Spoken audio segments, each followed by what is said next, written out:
Halo semua, selamat datang kembali di channel Teman Menulis. Baik, teman-teman semua, semoga sehat-sehat selalu. Kali ini, seperti yang teman-teman lihat, kita masih akan bahas tentang Kompas. Tapi kali ini, saya akan coba berbagi pengalaman bagaimana proses atau usaha saya untuk bisa tulisannya dimuat di Kompas. Nah, jadi seperti yang di video sebelumnya, link video sebelumnya bisa teman-teman cek di beranda YouTube atau saya akan sertakan di link deskriptif di bawah. Nah, nanti teman-teman bisa lihat video sebelumnya. Nah, tapi singkatnya di video sebelumnya sudah dijelaskan kalau opini Kompas itu sekarang sudah menerima dua bentuk. Yang pertama adalah tulisannya nanti akan dimuat di surat kabar secara fisik yang otomatis juga akan diposting di online, jadi klik artikel opini. Tapi ada juga beberapa tulisan yang tidak dimuat dicetak tapi dimuat secara online. Nah, sebenarnya saya berniatnya atau punya target untuk dimuat dicetak, tapi karena belum berkesempatan, ternyata ada peluang sehingga kita juga tetap diterima tulisannya, namun dimuat di website saja, itu kompas.id. Nah, coba kita cek lagi. Waktu itu saya coba menulis tentang kepahlawanan. Nah, namun sebenarnya melalui berbagi pengalaman ini, saya akan membagikan dua tips umum yang mungkin teman-teman bisa coba dan bisa memberikan peluang agar tulisan teman-teman dimuat. Karena di video sebelumnya ada komentar bahwa di Kompas itu saingannya banyak, terus banyak yang mengirim, jadi susah untuk ditembus atau tulisan kita dimuat. Ya, ada benarnya juga, karena kalau mau dilihat memang pengirim Kompas itu cukup banyak dan dari berbagai latar belakang, dan biasanya memang yang dimuat itu adalah orang-orang yang sudah punya jejak rekam yang cukup tinggi. Nah, tapi teman-teman bisa lihat, ini saya juga pemula, jadi tips yang pertama yang mungkin bisa teman-teman coba adalah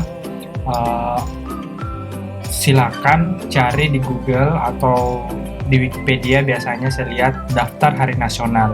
Jadi daftar hari nasional, misalkan tanggal 1 Desember itu diperingati Hari AIDS Sedunia, 9 Desember Hari Korupsi. Jadi kayak hari-hari seperti itu atau momen-momen penting itu teman-teman catat dan buat tulisan yang menjelaskan topik-topik tersebut. Nah, contoh misalkan saya kemarin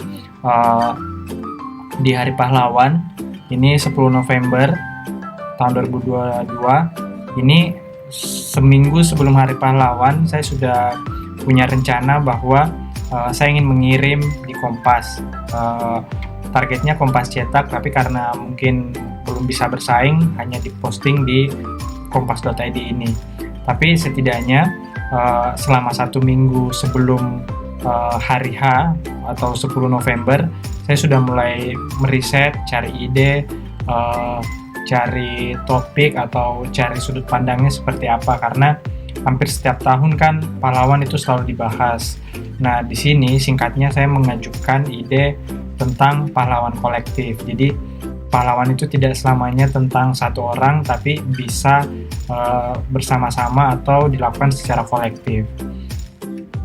Nah, di video sebelumnya teman-teman bisa lihat bagaimana proses langkah-langkah mengirimnya. Jika teman-teman sudah menulis, teman-teman bisa cek sendiri atau nonton ulang supaya lebih jelas.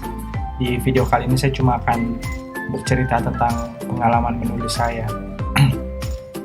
Ini tulisan pertama, sekaligus tadi sudah saya berikan tips pertama terkait dengan hari-hari nasional atau hari-hari yang diperingati dengan peristiwa-peristiwa tertentu. Jadi peluangnya itu karena memang tim redaktur itu postingnya pasti cari tulisan yang berkaitan dengan hari itu juga, karena mereka akan memperingati. Jadi kita punya peluang lebih besar lah dibanding hari-hari biasa yang secara persaingan kita sebagai penulis pemula mungkin agak berat berhadapan dengan misalkan guru besar, dosen, atau mungkin pengamat atau peneliti yang sudah berlangganan dimuat tulisannya. Jadi memang butuh siasat-siasat seperti ini. Nah, jadi itu yang pertama ya, mencatat atau melihat hari-hari nasional, kemudian kita tulis topik tentang itu dan dikirim. Jangan dikirim misalkan ini tanggal 10 November Hari Pahlawan, dikirimnya tanggal 9 atau tanggal 10. Biasanya pengambilan keputusannya butuh beberapa hari, jadi sebaiknya dikirim sebelum hari H.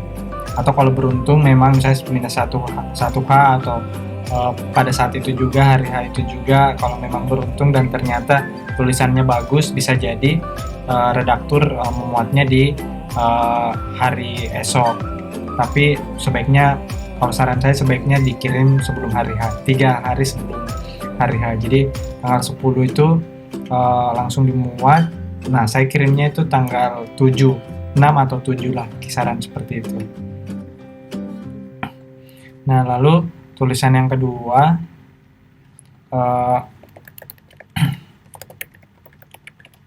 ini adalah tentang, coba kita lihat, kita masih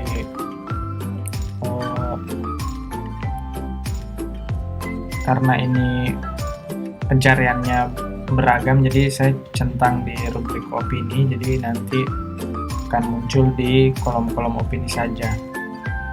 Jadi tentang, saya di tulisan kedua itu saya menulis tentang kekuatan narasi dan piala dunia. Jadi tips yang kedua adalah kita lihat di sekitar kita apa yang sedang tren atau apa isu yang lagi hangat dan banyak dibicarakan orang atau sedang banyak diperdebatkan atau diperbincangkan.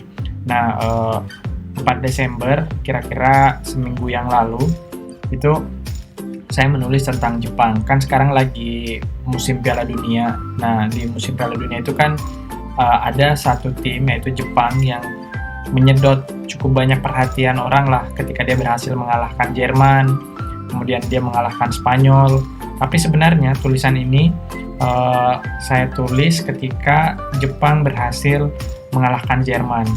Nah, ini bercerita tentang kira-kira bagaimana Jepang bisa juara dunia, dan itu dipengaruhi oleh anime yang banyak sekali bercerita tentang sepak bola, dan arah atau fokus dari anime-anime itu adalah bercerita tentang bagaimana Jepang bisa menang Piala Dunia. Misalkan Tsubasa, Blue Lock. Jadi beberapa anime Jepang memang banyak bercerita tentang upaya mereka untuk mencapai atau mendapat predikat juara dunia. Nah, di sini saya kembali mengirim tulisan itu tanggal ketika Jepang menang melawan Jerman. Tapi berbeda dengan tulisan yang pertama tadi tentang pahlawan, kan kita bisa menduga seperti kemungkinan dimuatnya itu di tanggal Hari Pahlawan. Tapi di tulisan kedua ini saya sempat pesimis kalau tulisan ini tidak dimuat, karena setelah Jepang menang di Jerman, akhirnya Jepang kalah di Costa Rica, dan kemudian terakhir dia menang lagi di Spanyol. Nah, kemungkinan karena Jepang menang di Spanyol itu, akhirnya kekuatan narasi dan Piala Dunia ini masih punya peluang untuk dimuat. Jadi hari ketika Jepang berhasil mengalahkan Spanyol, itu seperti memberikan peluang lagi tulisan saya ini dimuat. Jadi andaikan Jepang dikalahkan Spanyol dan kemudian tidak lolos di 16 besar itu, bisa jadi tulisan saya ini tidak dimuat. Jadi Itu tips kedua dari saya, cari sesuatu atau fenomena yang sedang hangat diperbincangkan dan punya keunikan tersendiri, dan teman-teman bisa menangkap atau menceritakan itu dengan perspektif yang berbeda juga atau unik. Itu mungkin akan bisa berpeluang untuk dimuat di Kompas ID. Nah, kira-kira itu dulu. Nanti di video selanjutnya kita coba bahas berapa hari setelah pemuatan tim Kompas mengirimkan email, dan kemudian berapa banyak honornya dan bagaimana proses pencairannya. Ya, kira-kira seperti itu. Semoga dua tips ini bermanfaat, dan kalau teman-teman punya pertanyaan atau ada yang kurang jelas, silahkan dituliskan di kolom komentar dan nanti kita bisa diskusikan di video berikutnya. Baik, terima kasih sekali lagi. Semoga teman-teman tetap semangat. Sampai jumpa di video berikutnya. Terima kasih.